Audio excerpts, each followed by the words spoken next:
I'm just wondering, if you look back on your parents, do you think of exciting people or boring ones?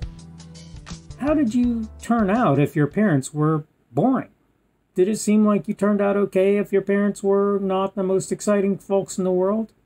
Hello and welcome to the Daily Summation from Kurt's Religion and Politics. I'm your host. I am Kurt. Today is Wednesday, the 16th of December of 2020. Got all confused yesterday and tried to call it the 14th pretty much throughout the video, so forgive me for that. That was my error. But I wanted to go ahead and welcome aboard those who are coming on Rumble, on the podcast, and on YouTube. And I wanted to talk about a subject that maybe doesn't seem like the most exciting subject in the world, and that is the subject of boring folks. The first thing that I have to tell you is that in general, I'm kind of a boring individual in a lot of people's ways of looking at the world. I'm not an exciting human being for the most part. I don't live my life in unending parties. I don't visit all kinds of wonderful and exciting places. And this is regardless whether we're going through a COVID-19 lockdown. I'm just not the guy who goes and does a whole bunch of different stuff. And I have to tell you that a lot of what I do for other people, like people for whom I work and people for whom I give care. So, for example, my son is an excellent example of that. But I wanted to say a few things, okay? One of the things that I wanted to bring forward here is a consideration that maybe a lot of people don't think about. And it is, if you look at a lot of successful people, you may kind of think that they live an exciting life. They get on their jet and they go here, they do that, this or that or whatever. But what you don't probably realize is that those people spend huge amounts of time doing things that in your mind are boring, boring, boring things. They don't live their lives in total excitement. It's one of, I think, the secrets to success in lots of things, right, is that lots of life, you do things that are not exciting.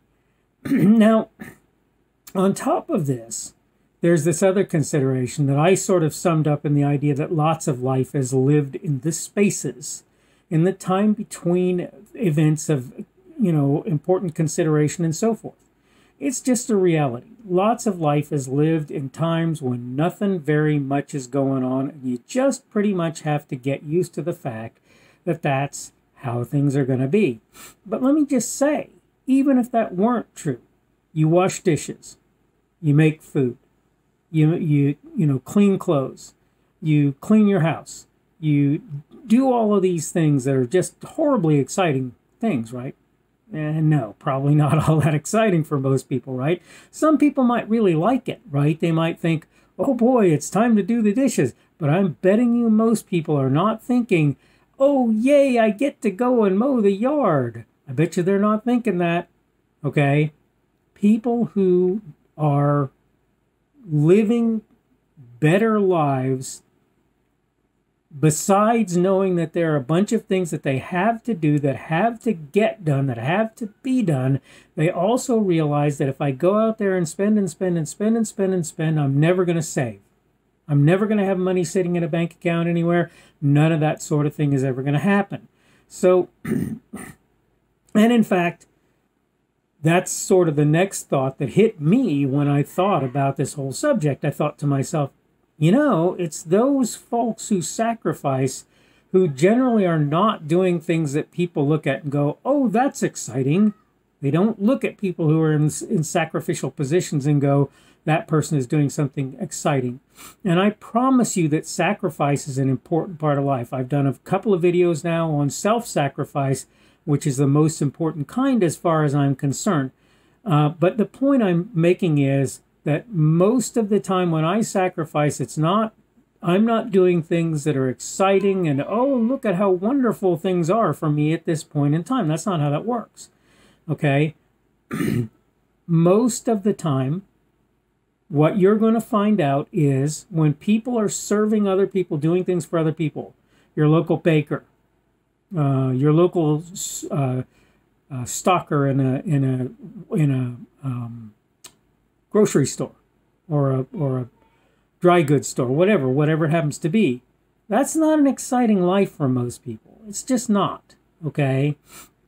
And there's very little way to make that exciting. People like me, I do a lot of data analysis. And it's not that it's not challenging, but it is true that lots of times if you ask a lot of people who do data analysis and they answer you fairly, they will tell you that that sort of thing is tedious. It's boring. So if they're not willing to live that life, to do that thing, then guess what? You know, things that you want accuracy in, you want people to do a good job of, right, will often be things that are if they don't do what they need to do, they may be able to manage excitement. But if they do what they need to do, well, generally speaking, what's going to happen is they're going to have lots of time that's boring in their life. It works for people who do a variety of different jobs. In fact, you could take the idea of detail-oriented and you could substitute in some senses the word boring for the idea detail-oriented.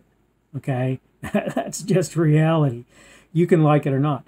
Now, does that mean that every boring task is a function of detail orientation? No, it doesn't mean that. That's not what I'm trying to get at. That's not what I'm trying to say. What I'm trying to say is people who are doing detail-oriented tasks, if you watch what they're doing, you're going to do a lot of yawning unless you're the kind of person who is a detail-oriented person and who wants to actually do things in that same vein. And by the way, let me just explain something to you. You like quality? Then you better get used to boring, because a lot of good quality is poring over things or working on things in intricate detail, and it's just not exciting. Oftentimes it's doing the same things over and over again. Look, if you work in a lot of manufacturing jobs, guess what? You do the same thing all day long. If you work in software development, you do the same sorts of thing all day long. You might run into an error and you might spend an hour and a half or more troubleshooting, often more, lots more in fact, troubleshooting where that error is occurring and trying to figure out what's actually causing it so that you know how to fix it so that the product actually works like people want it to.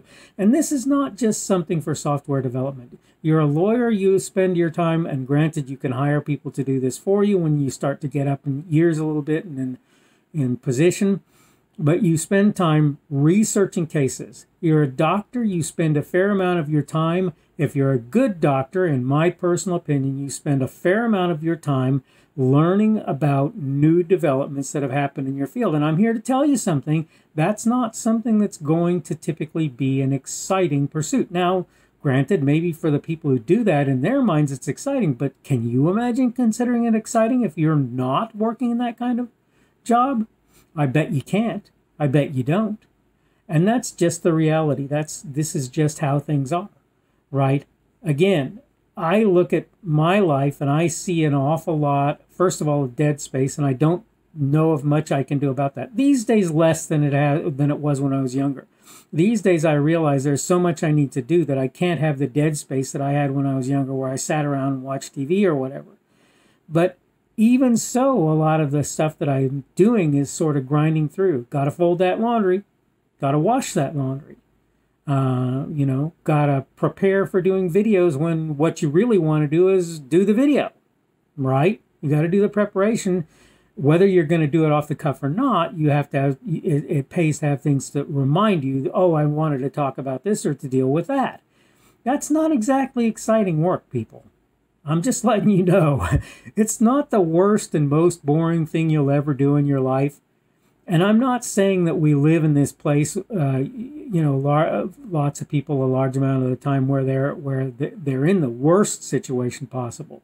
But I am telling you that just about anybody who achieves any level of success has to learn to live a boring life. And there are a few exceptions to that maybe, but in general, that's true. All right, I'm coming to the point where I'm getting ready to wrap things up, so let me go ahead and do that. I wanted to, yet again, thank all of the people who are aboard on Rumble, on the podcast, and on YouTube. Thank you for coming aboard and visiting and listening to or watching what I'm doing.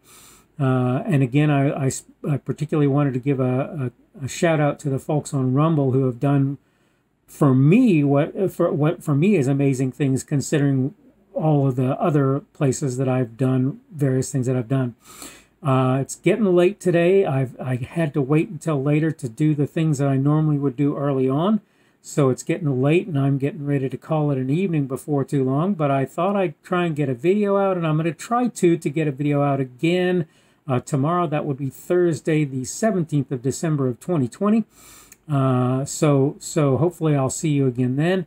Hopefully you had a good day, and hopefully things are going well for you. We're coming towards the weekend, and I hope you have a good weekend when you get there. Hopefully you'll see me before that, but anyway, we'll see how that works.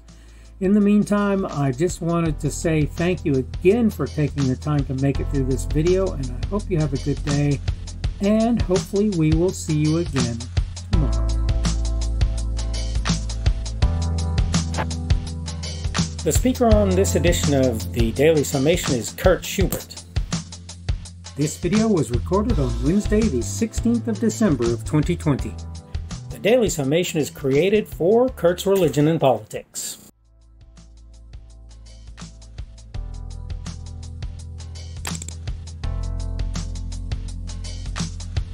Thanks for watching this edition of the Daily Summation from Kurt's Religion and Politics. I hope you found it entertaining or instructional, or maybe both. If you want to see more from me, you can go to blogs.kpschubert.com. That's blogs.kpschubert.com. I am on Twitter, Parler, and Minds.com. My handle on each of those is @kpschubert. That's @kpschubert. I have a Rumble and a YouTube channel. They are the Kurt's Religion and Politics channels on Rumble and YouTube. I have a Facebook page. The Facebook page is Kurt's Religion and Politics as well. I am on Patreon. If you want to support me, that's one of the better places you can do that. And you will find me at Kurt's Religion and Politics on Patreon. I have a podcast. The podcast is podcasts with an S, .kpschubert.com. That's podcasts.kpschubert.com. I think you should be able to find me with relative ease on Apple Podcasts, Google Podcasts, and Spotify as well. The best way I find to do that is to look for Kurt's Religion and Politics. You can try to use the Daily Summation. I find that it doesn't work as well as a general rule, but you can always try that.